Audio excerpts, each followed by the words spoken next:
have to scamper pretty early today too. Not quite as early though. Okay. Well, forewarned, at least I know. Yeah. Have a sip of hot water. Nice. Okay, so welcome to Talking Niagara, everybody. It is June the 4th, 2024. Wow. We're getting pretty close to anniversary of D-Day, aren't we? Is that what, June 6th, is it? June 6th. That's Wednesday. Yeah. Well, no, Thursday. If you're a Canadian and you're listening, Canadians hit the it's debatable whether the Canadians hit the hardest or second hardest beach. They hit Juno Beach. They had a lot of resistance. They had a beach wall that was 10 feet tall to go over.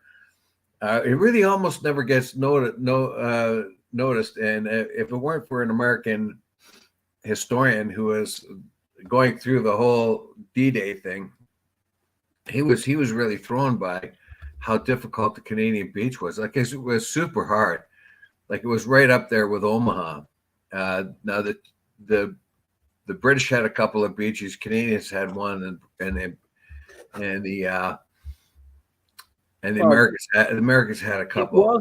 It wasn't as simple or straightforward as they had expected, even though they had managed to fool the Germans into thinking that they were heading a different direction. Yeah, well, I'm talking right on the few days of D-Day, and the Canadian troops happened to walk right into a Panzer tank division. Well, boy, isn't that good? They weren't supposed to be there. Now, of course, we often see D-Day. I think that's Omaha Beach, where the Americans had to go up that sort of high cliff, and that was the one like Saving Private Ryan kind of thing. Yeah. The Americans had another beach that wasn't that difficult at all, and they made a early foothold there very quickly and established themselves. Well, getting onto a beach is always tough anyway. It's the same. The Anzacs had the same problem in making landfall in Turkey in the World War I. Well, yeah, that was totally different. It was a completely different operation. Oh, I know. And it was the problem with that one. You're thinking of the Gallipoli. Yeah, and just saying that beach landings are always problematic in war. Oh well, yeah. Look at all the American landings in against the Japanese in the Pacific. Yeah. They train troops on this stuff, but it is incredible. They cannot train for how incredibly hard that is.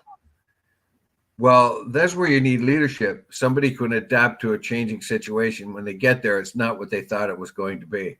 Yeah. What do you do next?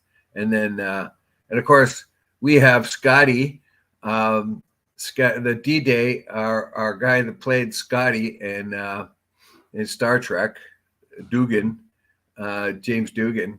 He was the real thing. He was the real deal. He was a Canadian commando. They hit the beaches, took out a couple of snipers. He himself got shot by friendly fire. So then then they put him in the Air Force, and he got in trouble for being too reckless with the aircraft. And he flew airplanes after that, and racked up a bunch of glory doing that as well. I don't think you're going to find they should do a movie about him, because there's a real life war hero that became an actor. Somebody that was there on D-Day as a commando and got wounded and took out snipers and all the whole thing. It's really cool. Unfortunate, anytime I think of that now as an older man, I think of the devastation, how many young German and how many young Canadian soldiers died there. Yeah. Who started this? Seriously? Was there no one said that there's another way, we don't have to do this? They could have stopped Hitler when they had a chance, but they couldn't. They were afraid of another war. And when we think of the war now, and I think of Ukraine especially, Like that war didn't have to happen at all. It was like the First World War. There was ways out of it, lots of ways out of it. But the West let it happen, the fools. It's like they wanted it to happen. They wanted to make the money selling arms. It's like, I hate to be that cynical, but I can't see another way around it. Yeah. Anyway, so congratulations to our vets. Don't think there's too many left that hit Juno and still alive, but whoever's out there, it still is. Not too many left at all, actually, because it was a long time ago. Yeah. Yeah. And even our generation, the generation that was born after the war, are dying off. Yeah, they're getting close to 100 now. Like, let's face it, some of them are past 100. There's Chris Simone. Hi, Chris. Yeah. Well, okay. Anyway, that just a tip of the hat, doff of the cap to our soldiers, if there's any of them left out there, and even those ones that might be heroes from the netherworld over there. Thank you so much for your sacrifice. Yeah. Right. Okay. So no, that's not right. So India's Prime Minister Modi is likely to win the third consecutive term in office today, suggest the exit polls from that election. But we'll know whatever the election results is, we'll know it today. Yeah, he's part of. Yeah, it's go ahead.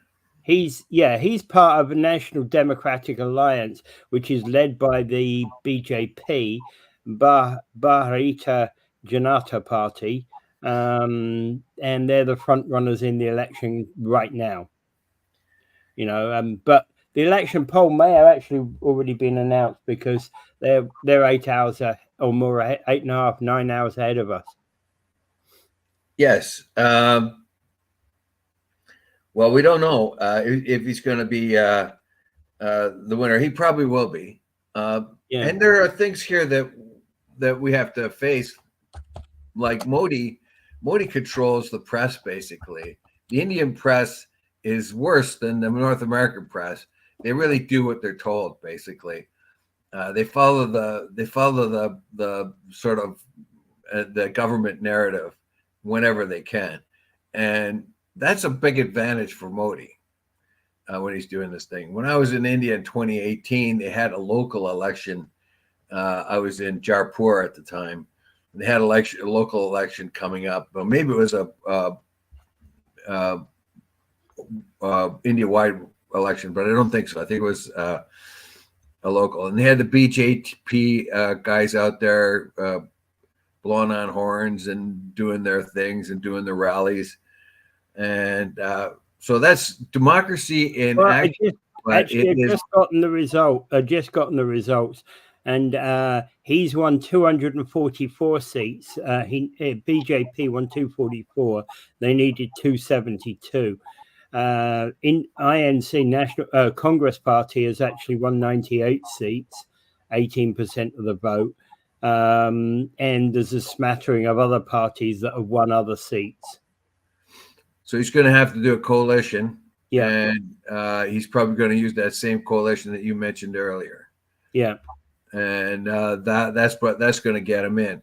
Now, I don't know. Do they have runoffs in India, or do they just then after the? No, that's the seats that take place in Parliament, right? So that's the people who will be sitting will be 244 BJP, 98 Indian Congress, 34 Samajwadi Party, All India Trinamool Congress, 29 seats, and Dravida Munnetrata Kazhagam, 22 seats, plus a smattering of other small independents. 87 others, believe it or not. He needs 272, and he's got 242 or something, right? So yeah, 244, yeah. 244. So he basically needs he needs an alliance, for example, with SP, Samawaji Party, which will give all him he needs is 28 more seats, right? He needs 28 more seats. That's all. Yeah. So if he can get 28 more seats, then he's running the country again, which is probably what's going to happen. Yeah. Yeah. All right. Well, so that's kind of where we are with India, and just wanted to add that one in because, of course, India. The one question about India is, of course, what we've got to realize is India is the world's biggest democracy. Yes, and we kind of find it hard to believe because there's so much, so much controversy over who owns the press and who does what and when. But if you go back 60, 70 years in U.S. or Canadian politics, it's the same. It's the same. We were like that too, particularly in the States where American politicians owned the means of the news and broadcasting and all these other sort of things. Like it is very similar. So India is the world's largest population of people, world's largest country, and it happens to be a democracy, and it's fighting hard to remain that way. So my hat's off to the Indian people. I don't know if they're going to be able to maintain such a democracy for so long. We'll see. Right now, Modi is a very popular man. Unfortunately, a lot of his popularity comes from what appears to be bigotry. Yeah. His bigotry towards Muslims. Yeah. And that's pretty disgusting, actually. That's one of the things I dislike the most about this particular individual. But it's the old demagogue thing too. He's looking for a lot of I would say grassroots support, and he's like Erdogan in Turkey, he shoots for the lowest common denominator, those persons that because there's a lot of very uneducated people in, let's say, Turkey and India, and it's easy to motivate their vote by turning their anger towards a different group. With Erdogan, he always placates the sort of ignorant peasant. Basically, I don't know if I'm overstating that, but the sort of that person in Turkey that has very little education, so they're easy to coax with a religious vote. Yeah, because that's the one thing they know. And that's the same thing as Modi. Modi hits up with the Hindus, Yeah, Modi has been like that, actually. And I do not appreciate his attacks upon the Muslim population in India at all. I think that's completely wrong. Anyway, it is what it is. Just really noting that fact. All right. Coming back home, the Parliamentary Budget Office and that carbon tax error that they made. So let's look at that for a little while. Basically, the numbers, they quoted some numbers, but got it wrong, got some things wrong. So the press, the guy in the press is kind of trying to paint this picture into a way that you can understand it. So next time you feel bad about making a mistake in your line of work, spare a thought for the people at the Parliamentary Budgetary Office. No, I don't think spare a thought for them. They should have actually double and triple checked their figures. Basically, what they're saying is that there was a high-profile analysis on the federal fuel charge, and particularly the benefits, the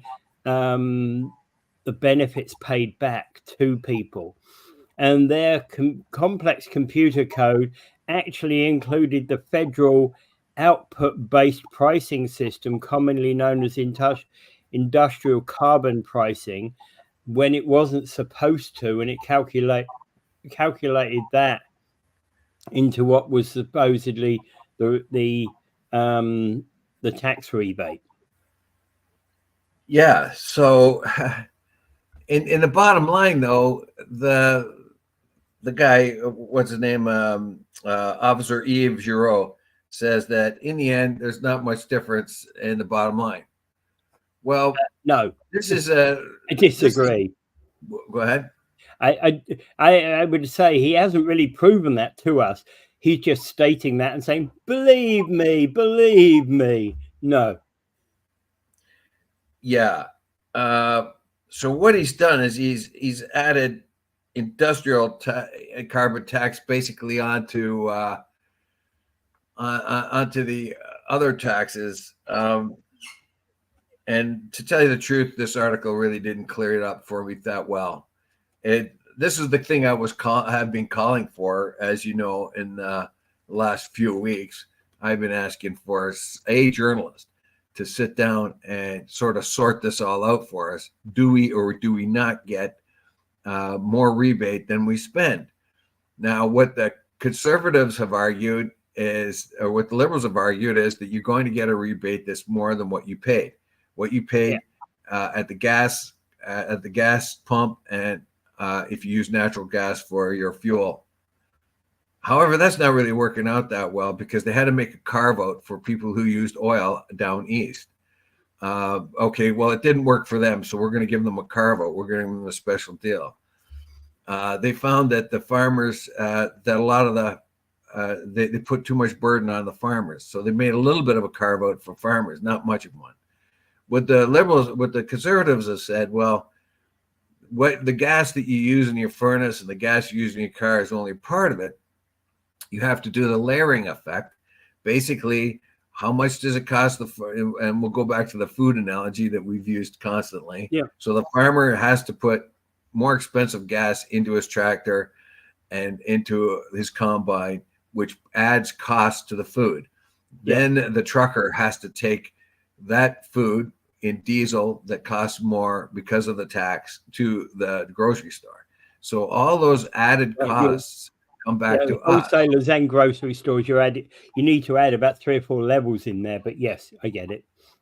And that happens with just about every product going, whether it's a television, a computer, or everything.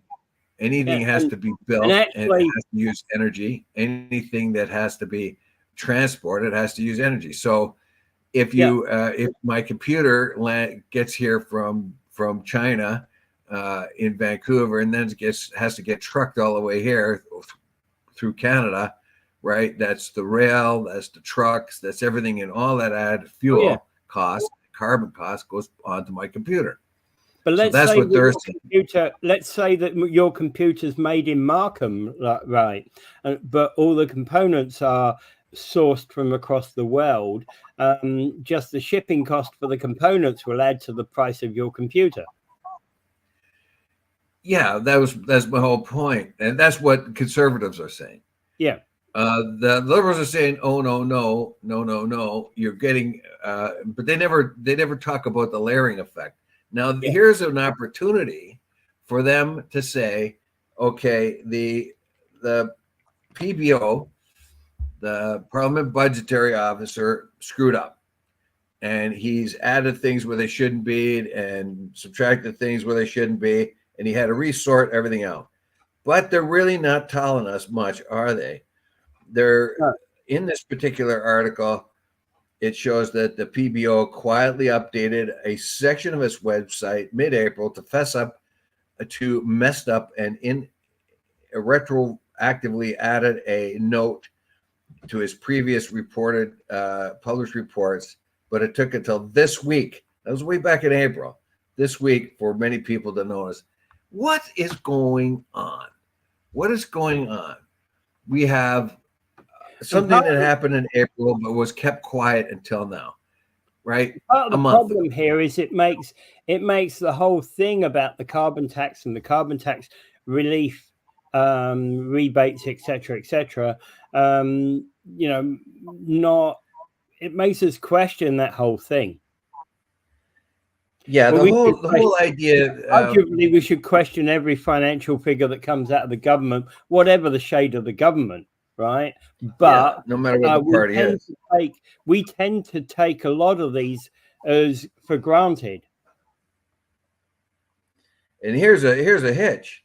Canadian companies are making multi-billion-dollar plans based on carbon pricing. So they have to make their plans based on carbon pricing, right? The carbon tax is shaping up to be a primary issue in the next federal election, and the climate change a defining issue of global future. So here we are. We really are stuck between a gap and a hard place. And everywhere you go, you either get a person who tells you, yeah, it's a good idea to have a carbon tax. And usually what I read into it is because it will probably work, or it's expected to work, and the whole idea of disincentivizing somebody to buy gas or use gas or something like that doesn't really make a whole lot of sense to me when everybody has a car and you can't live without a car in Canada, basically.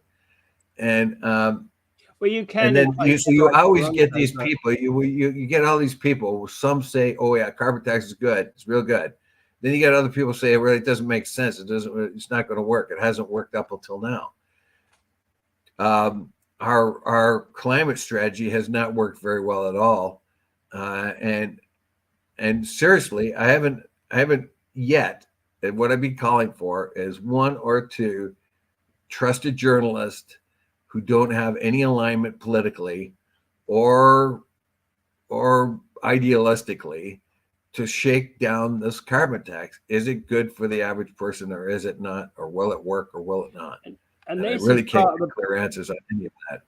This is part of the problem, because it seems that whichever side of the house you happen to be on, there is there's no other way to put this, but to be blunt about it, there is nothing but you're either biased towards one party or you're biased towards the other party, whichever side of the house you happen to be upon. There's not really anywhere here that's showing up about what the real impact is. And Pierre Poilievre has been talking largely about the consumer carbon pricing system, yet we've got that commercial carbon pricing system that is also in there, and we're not really seeing what the effect of that is. That's the whole point. Yeah. Here's a journalist that tried to find a way of telling us what the Parliament budgetary officer, what kind of mistake they made and how it's affecting us. And yet the truth of it is, who knows whether the carbon tax is working, whether we're getting more out of rebates than not when you calculate everything. Yeah. When you calculate even the price of gas being delivered to a gas station is done by a truck that has to pay more carbon tax. Well, the other things that are not taken. The other things that need to be taken into consideration are things like industrial emitters and the taxes on those. Well, they're supposed to be already taken care of. The big issue is the consumer. We find that they have very responsible carbon plans on industry. One of the most responsible is Alberta, believe it or not.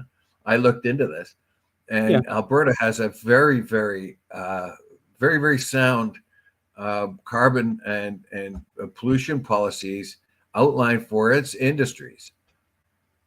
And so as far as its industrial output and stuff, it really makes huge incentives for those to keep to produce more with less, basically, and it's working there. However, the real contentious issues is when it gets down to the ground level, the person. Is it or is it any good for the average person? And yet I don't know to this day. I don't know if my rebate that comes in is any better than the gas I pay. And when I add in all the other costs I have, food, whatever I buy, all the other add-ons of the carbon tax. Am I better off or less? Yeah. And conservatives say they're using the PBO's own the Parliament's budgetary officers' own figures to say you're worse off. The Bank of Canada's figures, you're worse off. And I know I am, because one of the things about, so my wife gets she gets the carbon tax rebate, and in relation to the amount that she pays on her car, it probably does. She probably gets a little bit more than she pays on the uplifting gas. But how do you measure that in the food she eats? But then I have to say that, hey, I do not get carbon tax rebates, so mine, I get stung by it every time, because being self-employed, I don't get rebates. There you go. So, I don't know. There you have it. Yeah. And I know that, like Angela points out, and I accept that there's a lot of poor families out there that really rely upon these carbon tax rebates, especially since they get them and they don't have vehicles. Well, yeah, that's a good thing. And do you see what they're doing here, though?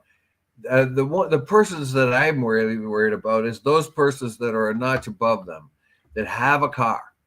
They have like a 2010 car, and it's got 200 to 300,000 kilometers on it. Still runs, still mechanically okay.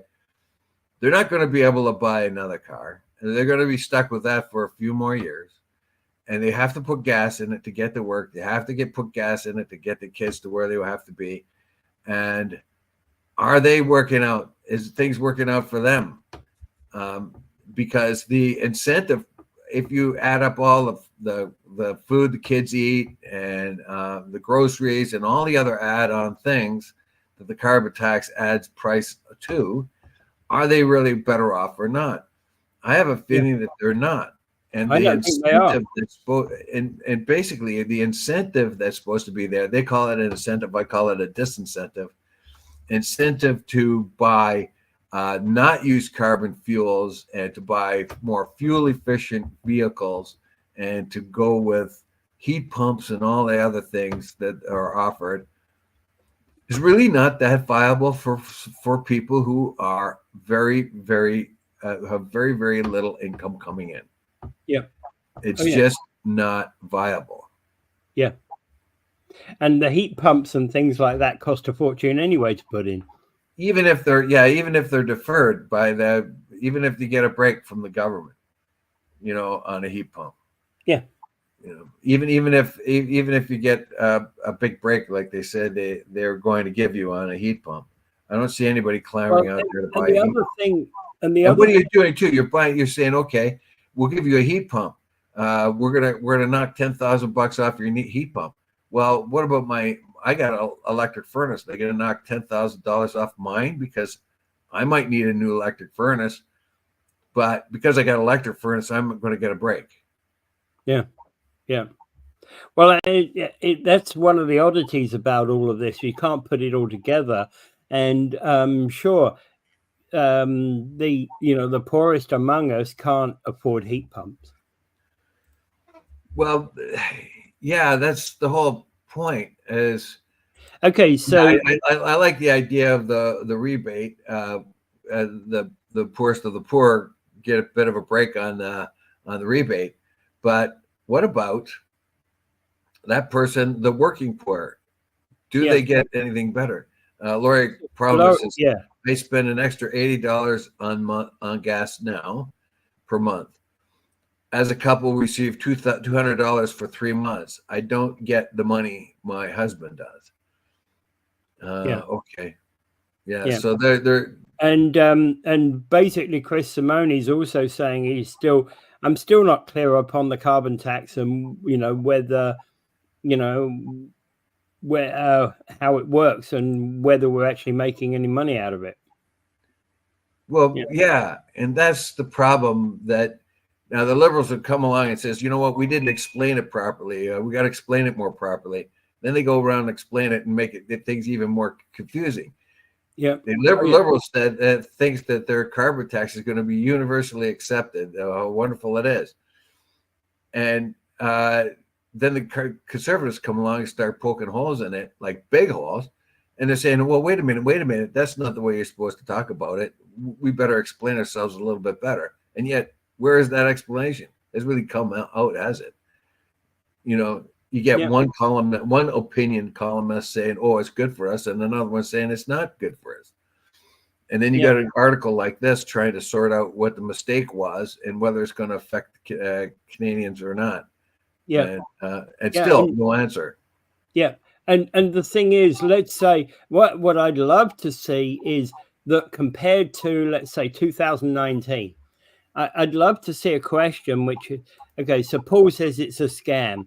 Transfer of wealth, much like COVID, when are people going to wake up? These government scams, no other country in North America pays it, only Canada. Yeah. Well, actually, not all of Canada. Each different province has, I think the BC's got a different thing. Eastern Canada, Quebec definitely has their own thing. Yeah. So they have initiatives to reduce carbon. The Ontario had one too, but Ford stopped it. So now we're stuck with the carbon tax, and the fact that if it really worked, you could make an argument that it really worked, but they don't have stats on that either. Yeah. They say that, well, by 2030, that the initiatives should have had X amount of effect on the Canadian economy, where that tax is now reducing the amount of carbon in the system. But we have so many more electric cars coming into the marketplace that target may be hit anyway without the carbon tax. And well, I am come to say, you see, there's got to be one thing that I would see is one of the things we haven't seen here is, you know, if it compared to say 2019, you know, how much extra does it cost for the farmer to produce and sell the goods that they produce? How much does it cost for the trucker to truck said foods? How much does it cost for the wholesaler to buy and sell said food? How much does it cost for the retailer to buy and sell said foods? Right? Let's see where the markups come across the business, and that's, I think, where you'll see what you were trying to refer to as kind of the layering effect of the carbon tax. Because in fact, about to say scam. Well, no, I was, but that was an error. Well, you see the layering effect of the carbon tax, because of course the problem lies is that my costs may have gone up, let's say 2 cents a kilometer, but I'm not going to charge you 2 cents a kilometer. I'm going to charge you 10 cents a kilometer, because I feel that I can make a profit out of that. And then you go, oh, it's cost me 10 cents a kilometer. Now I'm going to have to charge the next guy 20 cents a kilometer. So everybody makes a profit up the chain. And that's where the problem is. If you talk to the farmers, they're not making profit. They're struggling because of the increased taxes. As a matter of fact, the government wasn't going to give them a carve out, but they have. So the farmers have got a bit of a break on the fuel costs after they made their point very clearly. So they're getting a bit of a break, but they're still struggling. So they're not making extra profits. So that what they're passing down to us is really not paying much. It's just sort of breaking them even. And the other thing I like to talk about here is that you have this enormous bureaucracy, the carbon tax bureaucracy. How could a bureaucracy of that size be any good for the Canadian budget? You have to pay for that bureaucracy. So you have to take the carbon tax that you charge. That's what we often forget. Then turn around and give it a rebate back, and then pay for this enormous, expensive bureaucracy. All you've done is created a whole new bureaucracy. If it works, if it's doing something that is positive for the world, show it to me, prove it to me, but you haven't been able to. What you've done is you've created an incredibly big and expensive bureaucracy called well, they don't call it the carbon tax, but whatever they call it. So this carbon tax bureaucracy then goes out, collects all this money, gives it back to people. All that costs money too. It costs money to collect it. It costs money to give it back to people. You see what I mean? Yep. And it costs money for the bureaucracy itself. Oh yeah, yeah. And that all costs money. Every bit of it costs money. That's millions of dollars. Yeah, and that's what bothers me, the amount of additional that we're putting on there, as well as the layering costs, as well as everything else. Okay, so I'm gonna start on to the next thing. So thank you for listening, Mr. Diodati. Jim now says Niagara Falls should offer a resident-specific parking pass. Hey, this is what I said at the municipal elections in 22. I said the city needs to provide the residents of Niagara Falls an equivalent, a parking pass that allows them access to all parking in the city. Well, that's a good idea. As a matter of fact, that blockage on Ontario Avenue that stops people from going into the back of the casino was an initiative that we in our neighborhood came up with, and that they're going to tear that down now after 27 years and let the traffic start going through there again. Really? But what we had to do, one of the things we had to do at the time, because of parking problems and that, is the residents got a parking pass so they could park on the street. Everyone else was ticketed. They had signs up saying, this is a special site, but the residents got parking tags for their cars. So if you had two cars, as long as you could prove you had two cars, you got two tags, and you put it on your dash so you could park on the street, because there was a real problem with people parking all the way up to Otter Street, believe it or not, and walking into the casino and going back and forth. So that doesn't seem to be much of a problem anymore. At least they hope that isn't. And we'll see about that. Okay, so Diodati wants the staff to come back with a report outlining a residents' convenience pass. It's basically an opportunity to park for residents to park on municipal streets for as many as 3 hours at a time for an annual rate of $35 plus HST. And it's similar to the Niagara Parks annual program, whereby you can get 2 cars in a household for $45 at any of their lots.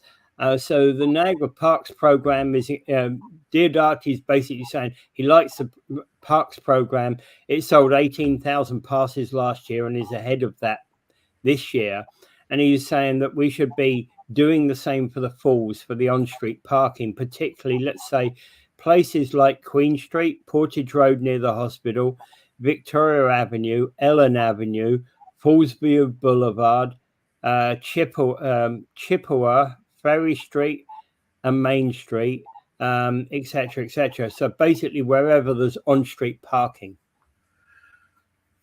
Yeah, I think that's a really good idea. I think for $35, you can park anywhere in town. Yeah, I said it 2 years ago. It was my election platform, part of my election platform. Well, Jim seems to have parking. It's an obsession of his lately. Yeah. He wanted the hit him hard parking, hit him as hard as you can parking. Well, yeah, but the other flip side of that is you've got to, the hit them as hard as you can is one thing, but on the flip side of it is you've got to do something for local residents. I think that's. I think he sees a money grab here, which is a good idea. He rightly knows that people are parking places that they aren't going to get tickets, that you're going to get more revenue from these cards than you will on metered parking.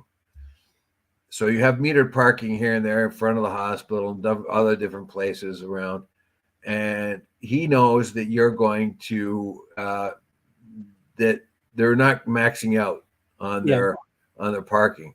This is a good way of getting a whole lot of cash into the city all at once. It is. Because let's face it, who isn't going to apply for one of those?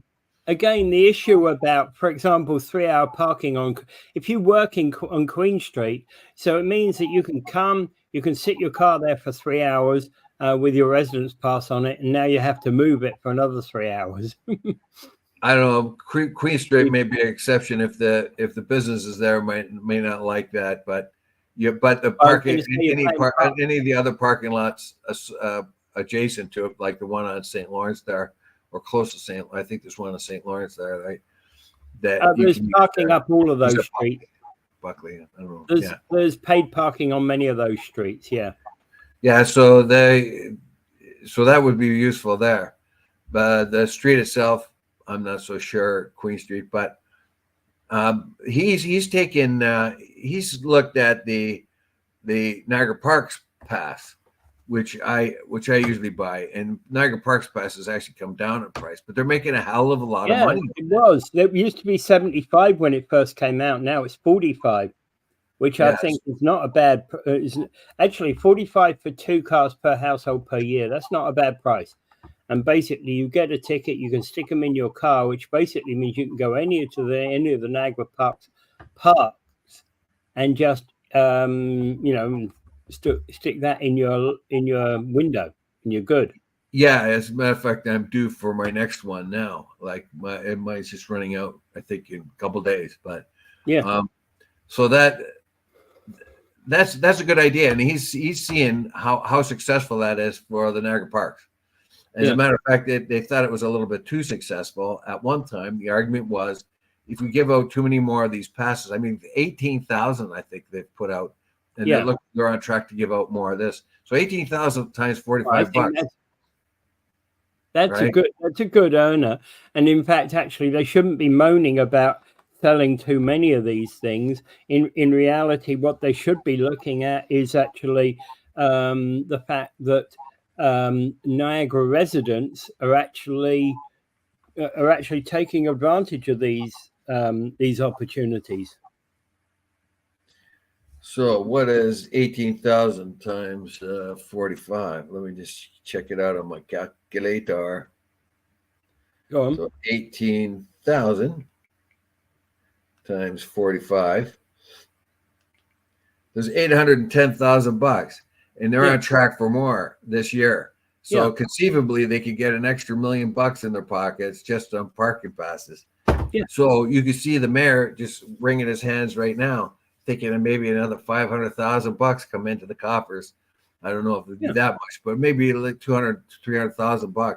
Well, because I don't know how many. I probably wouldn't use. Well, I'm doubtful that I would use a Niagara Falls one, because I wouldn't use the parking in Niagara Falls enough. Buy the pass, and then just put Niagara or St. Catharines over top of Niagara Falls. Put it in your car. No, you see, I park in a covered parking lot when I go there, and I've been paying monthly parking fee there for quite some time. Although when we move offices, I will actually have a parking lot spot right outside my office. Okay. Do you ever go to that bookstore across the street from Angela's offices there? Down the street. No, I've been there once or twice. That's cool. I got to tell you something about that. I forget the name of it even, but I went in there one time and I requested them to find me a book. It was called The Pursuit of the Millennium. So I asked them to find that for me because I had an old copy and it ripped apart. Yeah. 5 years after I put that request in, they phoned me. Oh, we found it. Do you still want it? Yeah. You'd forgotten all about it at that point. Yeah. And they phoned me up like, I can't believe it. Yeah, they're pretty cool. Yeah, they're pretty cool. There must be Jewish guy. There must be a Jewish family because the kid that was on the cash had a kipka on his head. So I thought possibly that company, it was owned by Jewish people, but whatever. They're pretty good at what they do. It's really neat, that store. Yeah, it's down the road. Yep, we're still use it. In any case, what do we want to talk about now? How about that Fauci thing? Okay, where was that? Which ones? Okay, Fauci is testifying. It's bizarre. Fauci is testifying to the origins of COVID. Do we know them? Look, I put an article in there. The reason why I put it in there, because we're going to hear a lot about this going forward. So basically, some people, the Democrats and Republicans have been split on this. Unfortunately for the Republicans, most of them, it's a show. It's basically a show where they can rant and rave. And the ignorance of a lot of the Republicans is unbelievable, particularly Marjorie Taylor Greene. What an imbecile. I watched her flap on the other day. I mean, it would be amusing if she wasn't actually a congressperson, a congresswoman. This person actually, I don't know. I have no idea how they even let her speak. She's a complete imbecile. But on the other hand, there are some people there that have really good, solid questions, Republicans and Democrats. Now, one of the things I found out is the Democrats have taken this a little more seriously this time, because there are things there that they should investigate, not the stuff that the raging, ranting Republicans are focused on, but real issues, like some of which that the Republicans have brought up. And upon more clearly looking at the evidence, there are problems with the communications early on, particularly whether or not American funding, like Canada, US, Europe, whatever, they all had money in the Wuhan lab. Okay. Because the Wuhan lab was a good place to do the kind of work they do, because of the amount of bats that are close by in a certain vicinity. Everybody thought it was a good idea to fund the lab to try to predict what kind of viruses were going to hit people, go on forward. Now, of course, the idea is that Fauci knew that it was a lab leak and he tried to cover it up. That didn't happen. He said it's probably unlikely, but he kept his mind open. A lot of what Fauci's taking the heat for is from other scientists who are associated with Fauci, that made claims, and it's coming to hurt Fauci. The real problem here is a clear idea of where the money that the American government put into the lab, how it was used, and was there a cover-up for the money, that kind of thing. Well, the problem also here is that it's the fact that the lab is in Wuhan, and it's the fact that the COVID-19 came from Wuhan.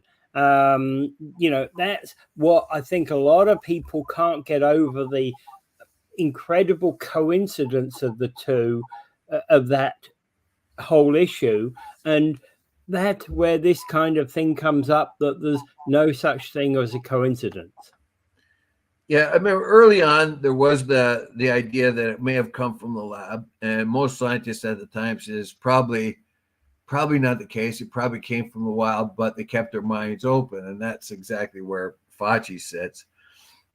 He didn't think at first that it would have come from the lab, but they didn't know for sure, so he kept their minds open. That sort of turned into something that he denied, that it came from the Wuhan lab. He never did deny that. He just said that it's more likely that it didn't.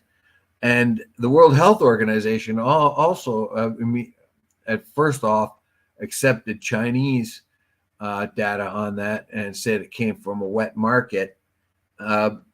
but when the World Health Organization went to find out more clearly the evidence required to put this to bed, the Chinese wouldn't let them come in and do any research. And that's part of the problem here is the privacy, the actions of the Chinese, which didn't keep any of that stuff open. They basically kept it all hidden.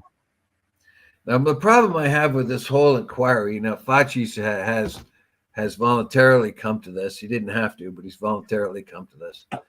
And you have like, I would say that like most of the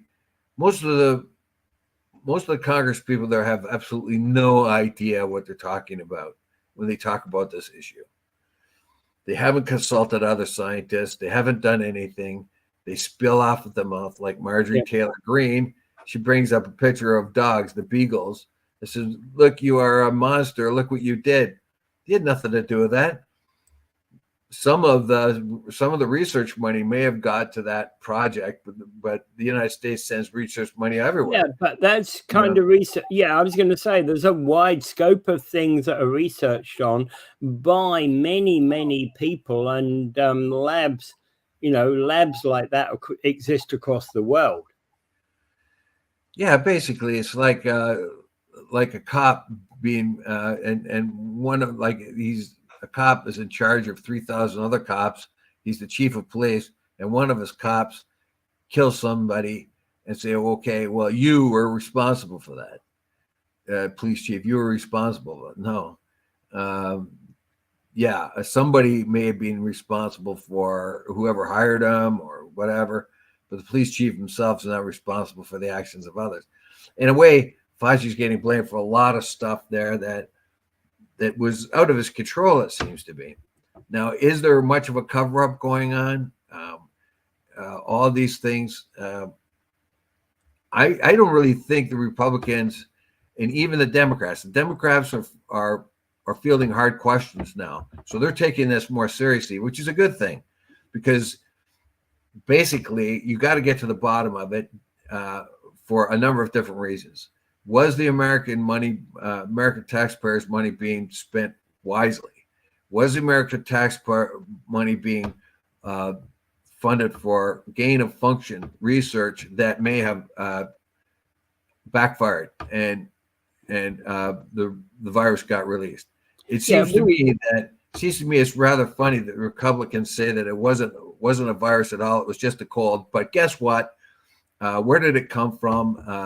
There is this COVID thing that happened, but it really wasn't that bad. But it is bad, but it isn't bad. So they can't decide whether COVID was a flu. But when it comes to Fauci, they can say, "Oh, look, you put us all in danger because of this virus.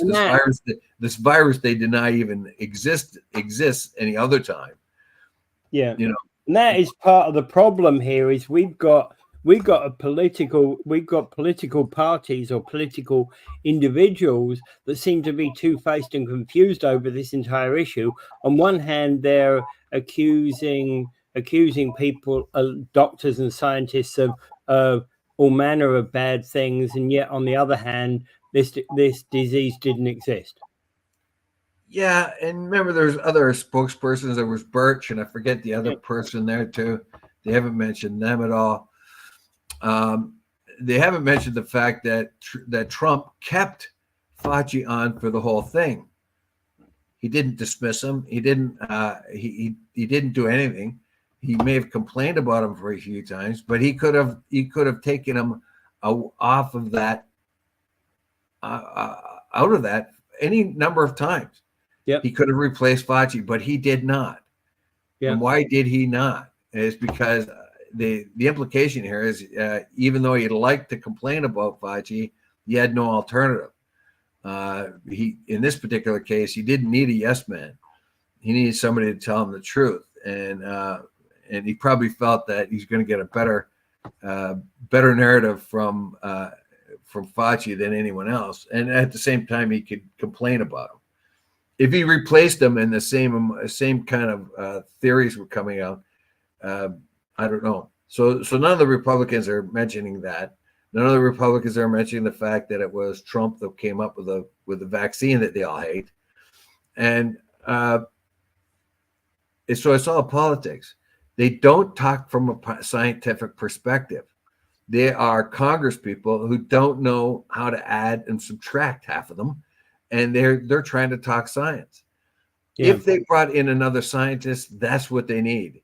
They need to get other scientists who have discovered problems with the approach that the Fauci and his team has done, and then pick it apart. Because the bottom line here is we're going to have another pandemic sooner or later, and how are we going to deal with it? Yeah, the problem here is that what will end up happening is that when we get the new pandemic, what will essentially happen is we will have forgotten the lessons of this pandemic, and we'll have cut spending on X and Y and Z, and the next pandemic will come rolling along and catch us, blindside us again there. Well, look, SARS came in the early 2000s, right? It killed a bunch of people, scared a bunch of people, but it wasn't a sustaining virus. It died off. We got pretty lucky on that. We got lucky because it was a very deadly one.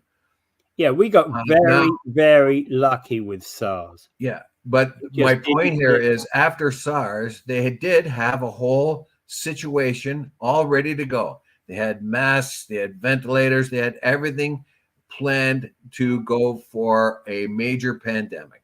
Yeah, but it was going to cost some money, so it got faded away. So the United States stopped their program. We stopped ours. It was developed in 2006 to get ready for the pandemic. A pandemic will come. They shelved that. So they shelved the idea of having ample amount of masks and ample amount of ventilators all ready to go, and to cycle them through. Like if you think of a warehouse, the old ones are going out as new ones are coming in. So you always have a constant supply. So what did Canada do? It flew airplanes to China to get masks and flew back empty. Yeah. And whether you've got 100 masks in a cupboard or 10,000 masks in a cupboard, it doesn't matter so long as you're, so long as if you use 100 a month, you replace 100 a month. That's the whole idea. What matters is if you've got the whole idea is to have a stockpile ready to go. If you've got 10,000 in there and you're cycling them through, that means when the bad event occurs, you've got 10,000 masks and you're ready to go. Bottom line here is that was a killer. It killed. There was 91 residents in my mother's retirement home. 20 of them died in the first wave. Yeah. In 6 weeks, 20 were dead. Yeah. 20. Right. Then that was just before everybody started masking up. So the COVID got in there. We didn't have masks before the protocol. My friends who had their mothers in other retirement homes, the protocols came in before the bug got into the home. So they were okay. But the bug got into my mom's home before the protocols got in and killed 20 people, including Wilma Morrison. Yeah, and part of the problem there was that we had, we didn't have the masks. Anyway, I thought you had to go. Yep, I do. And without further delay, further ado, I bid you adieu. Let's pray for peace, everyone. Bye. Bye.